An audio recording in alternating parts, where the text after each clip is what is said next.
Raise your hand if you hate getting your period. I'm gonna bet that hand shot up real quick. Just like you, I used to hate getting my period. It would always be something that would be looming over my head in the back of my mind, and I knew once I got my period, I could finally be set free. I used to get the worst PMS leading up to my period. My energy would be basically zero. I was very moody, very irritated, just bothered really easily. Felt like I could sleep for 10 hours and still wake up feeling not rested. And by the time my period came, the cramps were the absolute worst. And sometimes I'd have to call in sick because it was that bad. But growing up, I thought that this was just normal. This is the tax of being a woman. You have to deal with your period, you have to endure it. It's just a way of life. But as I got older, I started reconnecting with my body and my cycle. And I learned that there's actually better ways to survive your period. And it doesn't actually have to feel like shit for you every month. So today I'm gonna walk you through my entire period routine, the exact things that I do every single month to have a pain-free period. And believe it or not, a lot of these things are simpler than you think. Interestingly enough, period care starts before your actual period, also known as the luteal phase. This is basically the 1 to 2 weeks before your period where progesterone increases and estrogen decreases. Because your hormones are essentially at its lowest during this time, this is why most women often feel very tired, groggy, moody, basically all the PMS symptoms that you probably are very familiar with. For me personally, I notice if I take really good care of myself during my luteal phase, my period is smooth sailing, super easy. I barely even notice it, and it just finishes within 3 to 5 days and life is good. But I've also gone through instances where I wasn't able to support myself during my luteal phase, and I definitely notice it makes my period hit harder, more painful, more moody. And I also notice that the quality of my period blood is not as ideal. So typically when it comes to period blood, you do want a healthy medium-ish red and more viscous than clumpy. So this is kind of how I judge my period quality, but definitely work with a doctor or gynecologist to really understand the health of your menstrual cycle. So prepping your luteal phase is super important, and these are the 4 things that I do every month without a doubt. So number 1 is I prioritize sleep in my luteal phase. The more rest I get, the more high quality sleep that I get, I really find that it not only makes a difference in my luteal phase, but it also helps with my period. So things like winding down earlier, making sure that you're not doom scrolling, and really protecting that consistent sleep schedule is going to make a huge difference. Another thing that I love to do in the luteal phase is to front load a lot of my nutrients before my period begins. So essentially this is just a fancy way of saying making sure that I have all my micronutrients in place. Magnesium, iron, protein, complex carbohydrates, vitamin D, omega-3s, the list goes on. Of course, eating whole foods is going to be ideal, but supplementation can also be a great way to boost up some of those nutrients and minerals, especially if you struggle to get enough of that through food. So for me personally, I noticed that my digestion starts to get a little bit more sluggish and slow during my luteal phase, which is totally normal. This is literally because of progesterone. So what I'll do during this time is just increase my hydration, but also increase the amount of magnesium that I'm taking. So it kind of helps with bowel movements and stools. Now, another thing I'll do is reduce social commitments and output required from me during the luteal phase, so I'm kind of preparing for my period. So for me, I'm kind of like an extroverted introvert. I do love hanging out with people and I love spending quality time, but before my period, I'm really more introspective and I like to kind of reserve that energy and time for myself. I find that if I overextend myself during my luteal phase, if I have late nights, it really messes up my sleep, which then kind of makes my period more difficult to deal with. And then it's harder to kind of bounce back after the period is over. So everything is kind of like a chain effect because how you take care of yourself in your luteal phase impacts your period, and then how well you take care of yourself in your period impacts how well you recover post-period and into your follicular. And another huge thing that I've noticed is I really avoid over-exercising in my luteal phase. So I used to do high intensity interval training, really heavy weightlifting, even in my luteal phase. And this was because I kind of had this like mentality that no days off, that whole kind of era of hustler culture. And I found that I would always be so exhausted and I would feel essentially depleted. And no matter how much things I would eat to replenish my protein and nutrients and get enough sleep, I felt like I couldn't bounce back after those hard workouts. So once I started kind of dialing back down my workouts during my luteal, I'm still lifting weights, but maybe just reducing the weights by 10 to 20%, or just opting for different types of workout like yoga instead, or jogging, or going for long walks. I noticed that I was able to retain more of my energy and kind of not overextend myself. Basically, the theme of the luteal phase prep is that you really want to treat your body like a temple during this time and really just honor your body when it comes to your energy, your mental load, so that you can really ease into your period and not already be depleted before you get your period. Now, one of the most important parts about my period routine is prioritizing nutrition and hydration. So I'm gonna share with you exactly what I eat during my period to stay energized and to really help with recovery after my period's finished. When I'm on my period, I make sure that I'm really fueling my body and reducing inflammation. So not eating things that are unhealthy or leaning into my cravings, whether it's like chips or chocolate or ice cream. Actually, to be honest, I don't really get those type of cravings anymore because I make sure that I eat very nutritionally dense meals. And once I'm satisfied and satiated, I don't really think about eating junk food per se. So that's just been one of the biggest tips for me. And I used to be addicted to junk food and addicted to chips. I would also stress eat a lot. So I totally understand how difficult it is to stop snacking. But trust me, the biggest thing for me is just making sure that you eat actually like very robust meals that have protein, fats, fibers, complex carbs. And once you get that satiation, you won't even have a desire to eat junk food afterwards. So I'm actually about to get my period soon, but some things that I will do is meal prep. So here I have some pre-made rice, and usually I will add some like lentils and little grains. As you can see, I like to get this like Chinese like 13 grain rice. So I will eat white rice and I will just add some fibrous elements to it. Sometimes I also like to cook my rice with lentils, green lentils specifically.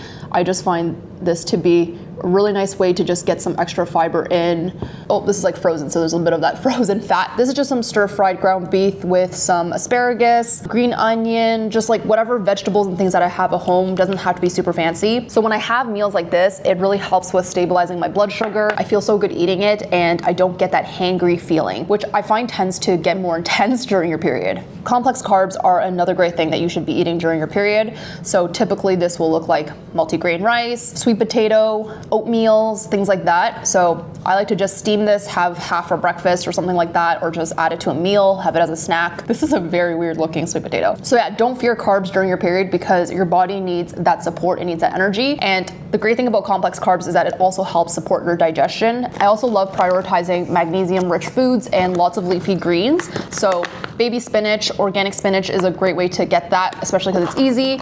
I just like to cook it down. I'll never eat it raw. I just cook it with olive oil and lightly saute it. As I talked about earlier, lean ground beef is a great source of iron. I'm also running out here, but pumpkin seeds are another great source of iron and also a really great snack for your period and pre-period and pretty much throughout your whole cycle. Magnesium and iron are definitely both that I try to prioritize as much as I can. And then during my period, I just don't eat any raw or cold foods. That's just because of traditional Chinese medicine perspective. For me personally, I have a weaker digestion, so cold foods definitely make it harder for me to poop and also just doesn't make me feel super good, especially when I'm on my period. In Chinese culture, when you're on your period, you really want to keep your womb and your body warm. So making sure that I'm prioritizing foods like congee, soups, bone broths. All my veggies are going to be cooked. All my meats are cooked. I don't really have sushi during this time either. Yeah, I found it just made a huge difference when it comes to how nourished and warm I feel during my period. Now we know getting enough protein daily is super important, especially for women. Protein is essential for maintaining muscle mass, supporting your hormones, and supporting your metabolism. I used to struggle with hitting my protein goals every day, and it was just so hard to eat enough protein. I try to get 125 to 130 grams daily, but usually after all my meals, I end up around like 100 grams at the end of the day. Most people just drink protein powder to hit their daily goals,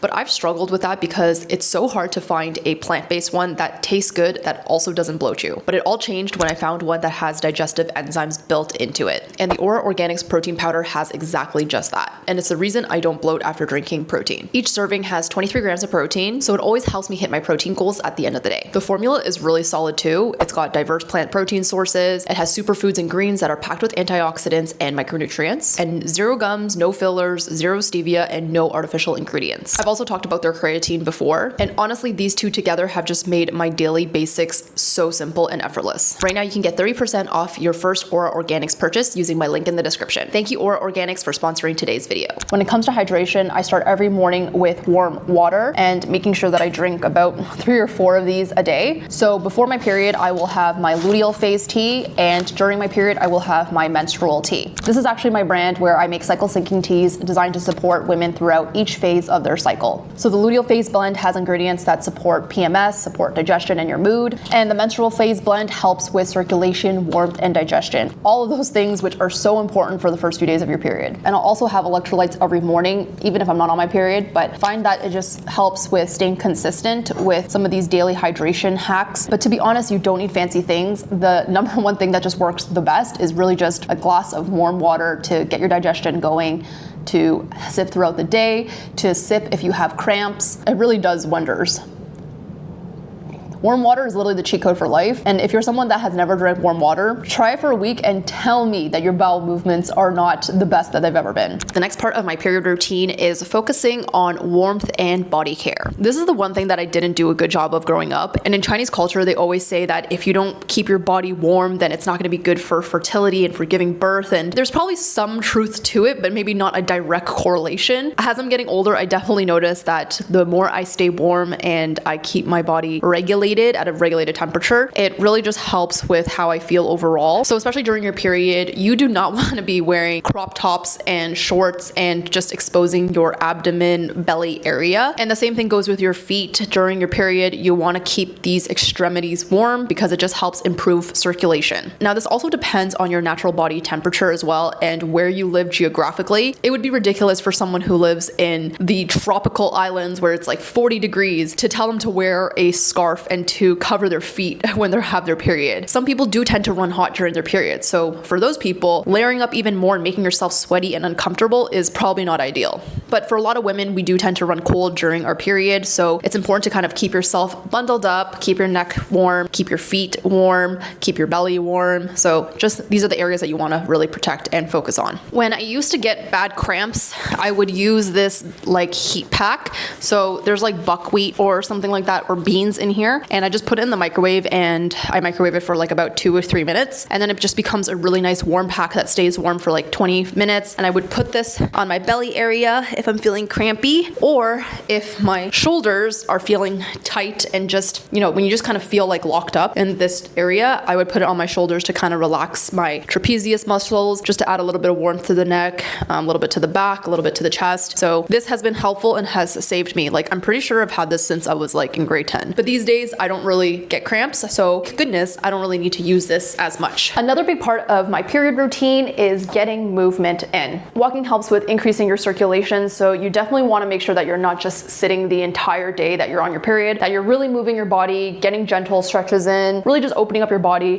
which really helps with improving your circulation. So yeah, don't just lie down on the couch all day, because that's probably just gonna make you feel more achy and feel worse. For my ladies who love to work out and feel guilty whenever you don't get to hit the gym or whenever you don't get your workout in, I will say that the biggest thing that you can do for yourself is probably to just rest during your period and take it easy. I'm very type A and I kind of sometimes beat myself up mentally if I'm not working out all the time. So I definitely think during your period, it's really helpful to just slow down and really honor your body and not try to like do crazy workouts during this time, because it's not gonna necessarily be super beneficial for you. It's going to deplete you more, especially when your body is trying to preserve energy when you're on your period. So save the hard workouts for when your period's finished, and you can go hard and strong when it comes to your follicular phase. Another part of my period routine is to protect my mental health and my inner world. That's just a fancy way of saying regulating my nervous system. Usually before and during the period, a lot of women tend to overthink, or they tend to have a lot of mental chatter and noise, existential life crises, and they're just thinking so much and they think they're going crazy, but really it's just our hormones. So there's a couple things that I do to make sure I don't crash out during my period and overthink, and that I keep my nervous system regulated at a calm baseline. The first thing I'll do is I will brick my phone. Brick is this thing that I bought where you basically tap your phone and it prevents you from accessing your social media, and it has a really nice interface. So basically when I try to open any type of apps that I want blocked, so for in this case it's Instagram and TikTok, it will come up and show me that your phone is currently bricked, so you can't access it unless I physically go tap my phone on the brick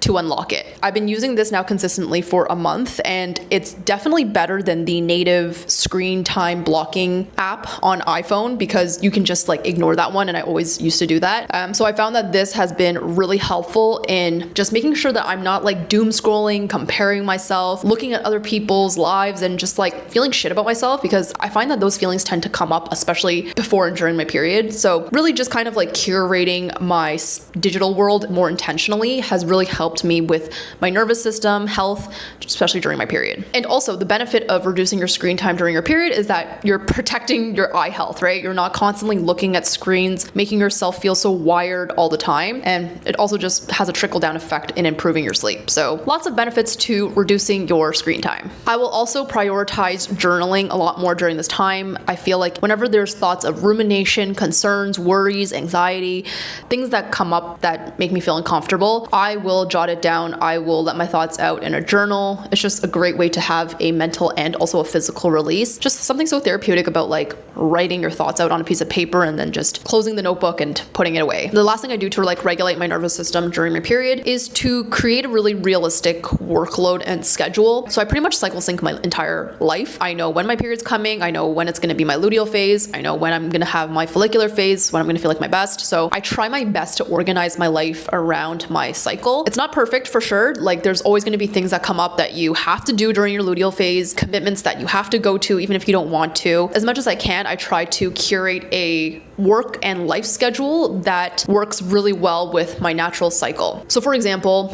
in my personal life, I will plan trips when I'm in my follicular phase and ideally not on my period. Not perfect every time, but if I can do it, I'll do it. Or if I have really big project or work commitment, I will try to also schedule those for after my period's finished. And typically, if I know my period's gonna come on a certain day, I will try to reduce the amount of workload on that day because I know I'm just not gonna feel like 100% or like be super sharp. So I'll still try to do as much work as I can, but I like to set myself up for success during my period. So instead of 3 big tasks, maybe I'm doing 2 big tasks for that day. Or maybe I'll finish work at 6 p.m. instead of 8 p.m., for example, or whatever it might be. In many ways, I like to treat the first day of my period as a soft reset and try not to beat myself up over it and really just allow myself to have that day to bleed it out. Obviously, it's a luxury that I can do that for my own schedule. But even when I worked in corporate environments, if I had someone that I reported to, I would simply ask if I could just work from home because it just better supports my body, or I would just be transparent about it. Ultimately depends on who you work for, what company you work for, who your boss is, blah, blah, blah, blah. If your period is really, really rough, try asking for accommodation, right? The worst you can get is a no, but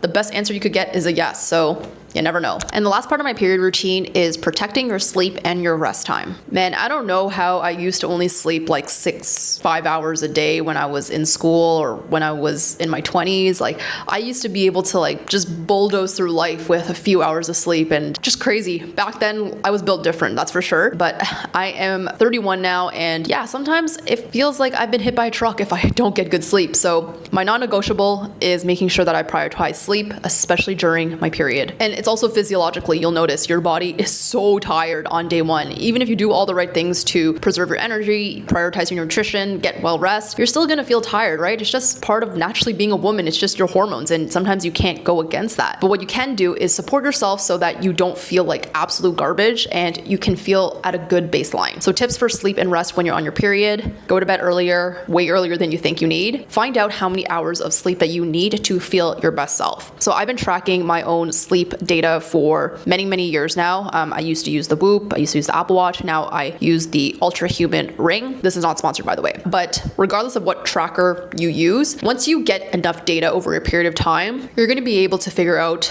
the amount of sleep that you need to operate at your peak performance, whether it's in your luteal phase, your follicular, or your menstruation phase. For me, I've noticed in my luteal, I need 8 to 9. Like 9 is ideal. When I'm in my follicular, I can get away with 7.5. And then when I'm on my period, especially day 1 and 2, I need like 8.5 to 9 hours. So once you start figuring out what your body needs to thrive, honor it and protect it very, very much, because sleep really does wonders and so many studies on it. I don't even need to get into it. You guys have probably already seen a lot of it, but it's just a very important part of my period routine and I hope y'all take it seriously too. And if you watch my videos, you are probably a woman who is very high performing.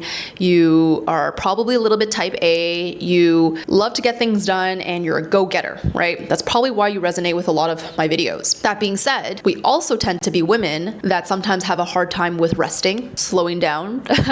So I'll leave on this one note is that during your period routine, rest is also considered productive. It's about reframing this mindset that resting during your period, it doesn't mean you're lazy. It is literally in your biology that you need to rest and honor your body. This isn't to say that you're gonna sleep the entire day and just watch TV and whatever, but it's to say that when you need those moments to just slow down, just take a quick break, take a quick power nap, sleep early, whatever it is, do what you need to do for your body, because at the end of the day, you have to honor your cycle, your hormones, your body. It really does have an impact on how smooth your period goes and how well you recover after your period as well. So rest is not lazy. It is literally part of your biology that you should be honoring. So there we have it. That is my entire period routine. Let me know in the comments if there's anything that you do during your period to feel your best. I would love to hear any other tips and tricks that you might have. And before you go, I made a free cycle syncing guide that's designed specifically for busy women like you, which you can download for free, link in the description. Thanks for watching, and I'll catch you guys in the next video.